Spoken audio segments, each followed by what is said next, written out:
Olá, meus amigos. Mais uma vez quero estar falando a respeito desse lugar seguro que toda a Bíblia demonstra. É um lugar de segurança onde não há destruições, onde você pode criar sua família em paz. É o Salmo 91. 1.000 cairá ao seu lado, 10.000 à sua direita, você não será atingido.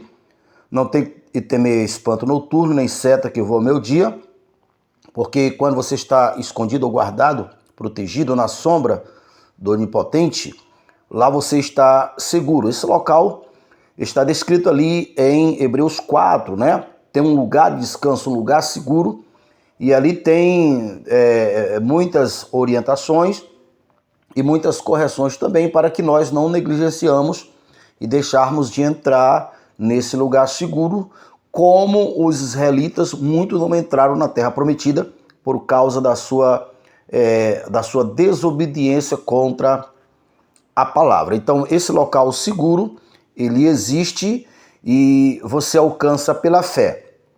É claro que esse lugar seguro não é um lugar físico e nem muito menos a igreja em si, a construção em si, e nem muito menos o convívio ali com o povo de Deus.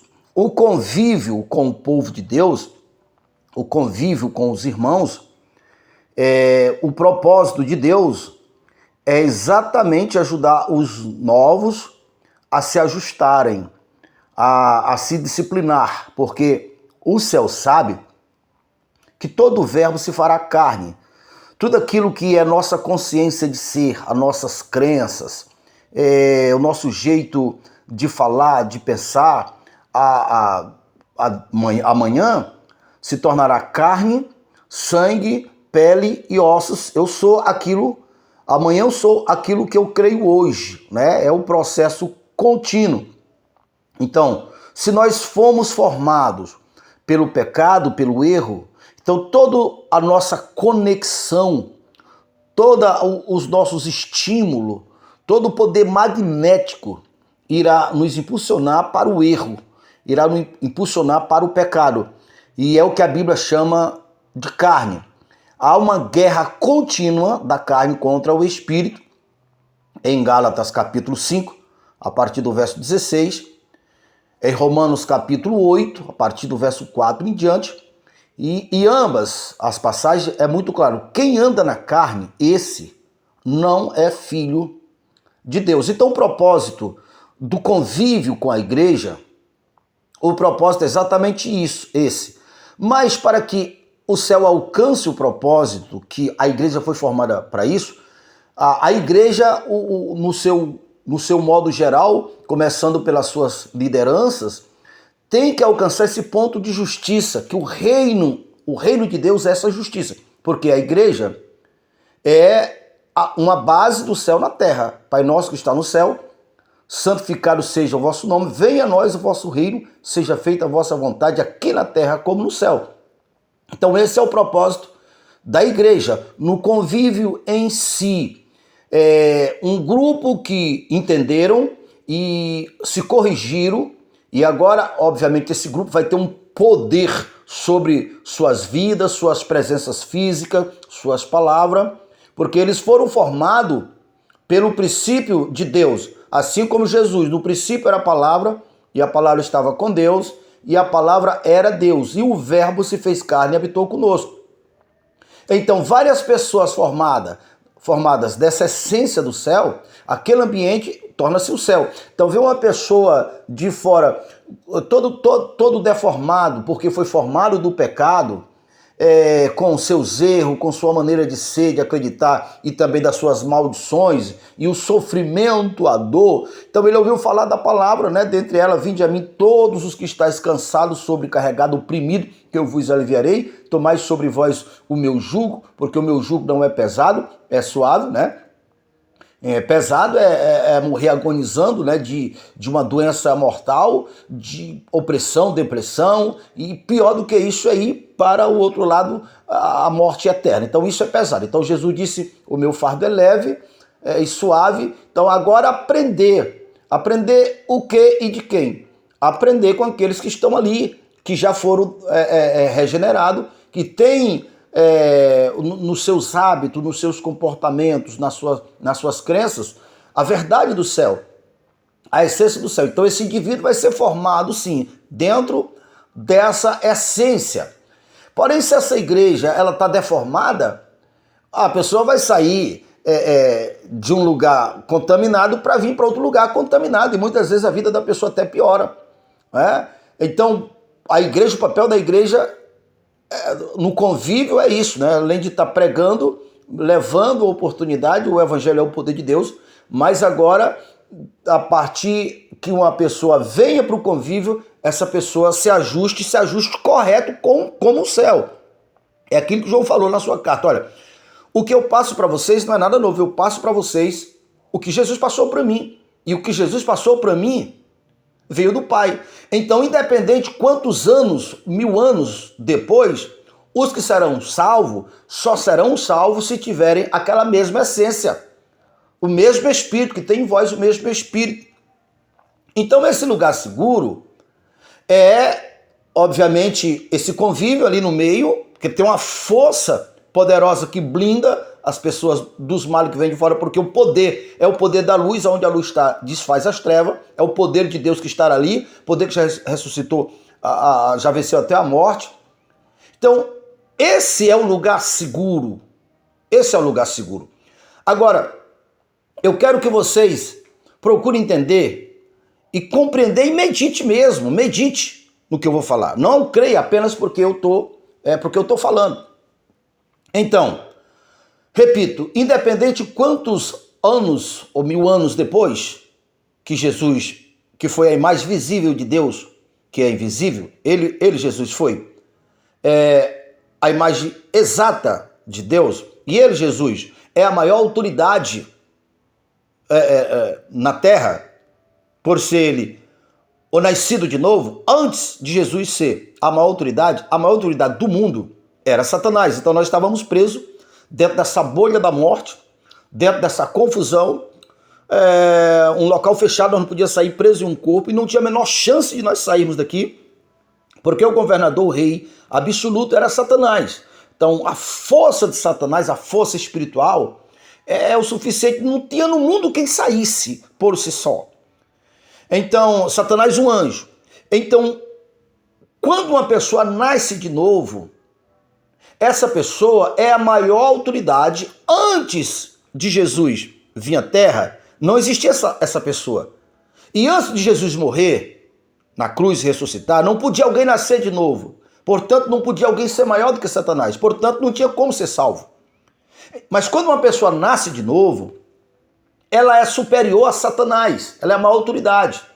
E agora aquela pessoa que nasceu de novo, dentro dessa linhagem que vem, essa pessoa se torna a porta para os demais que vão vir até essa pessoa em o nome do Senhor Jesus, porque o Senhor Jesus agora está com um corpo glorificado.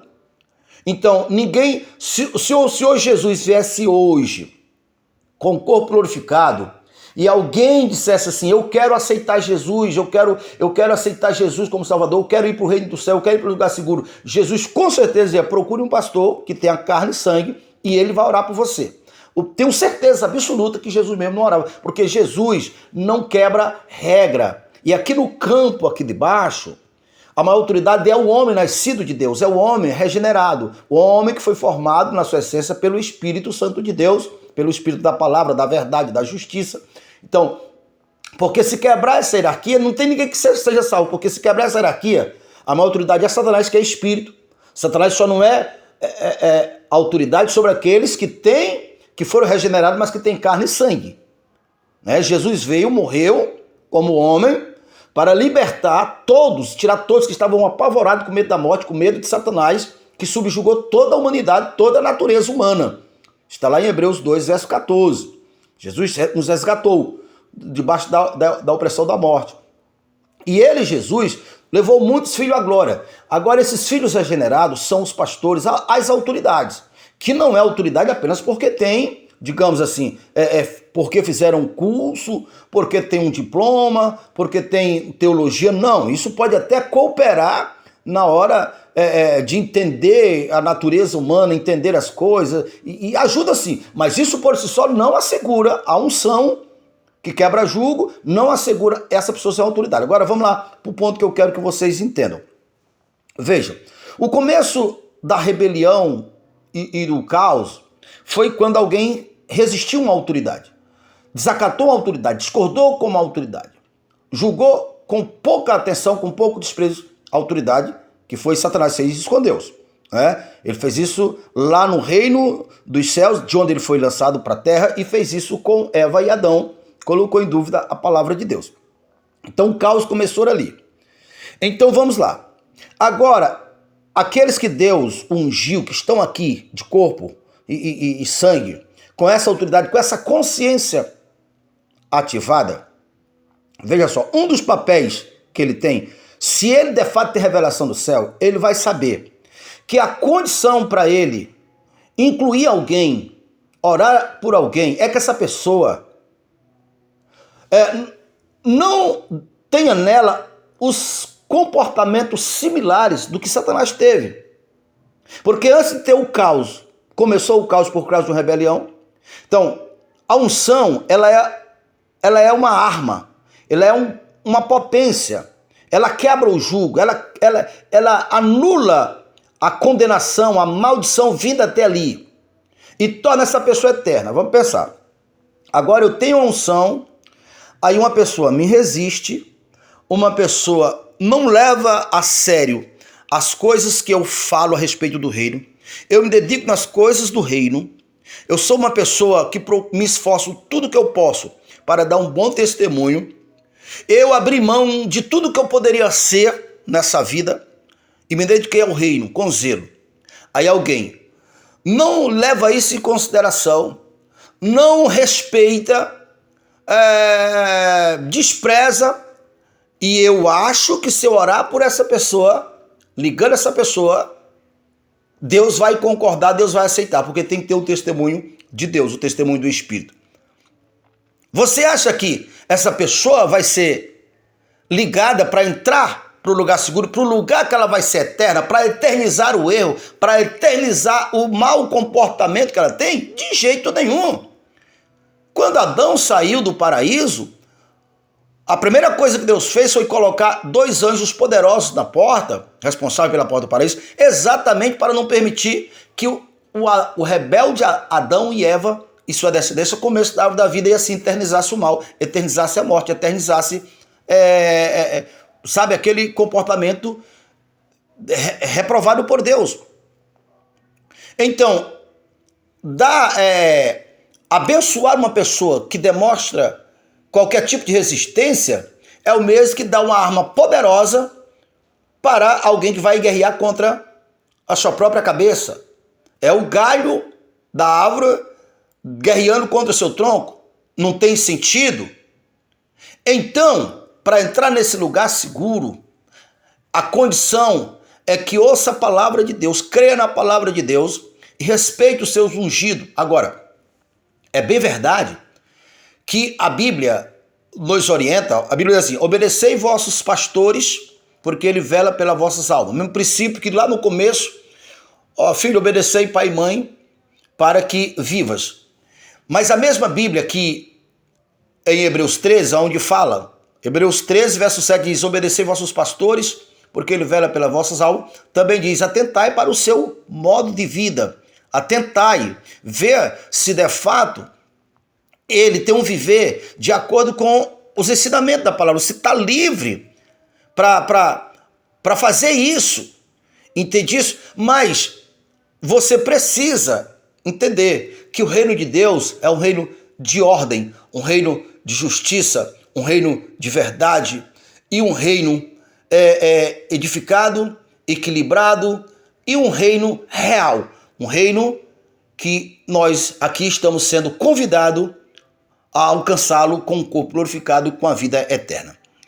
Então, se você não era inscrito em nosso canal, já se inscreve no nosso canal, já deixa seu like, seu comentário, já clique no sininho. E ao clicar no sininho, clique no todos para ser o primeiro a receber todas as vezes que nós colocarmos um vídeo novo.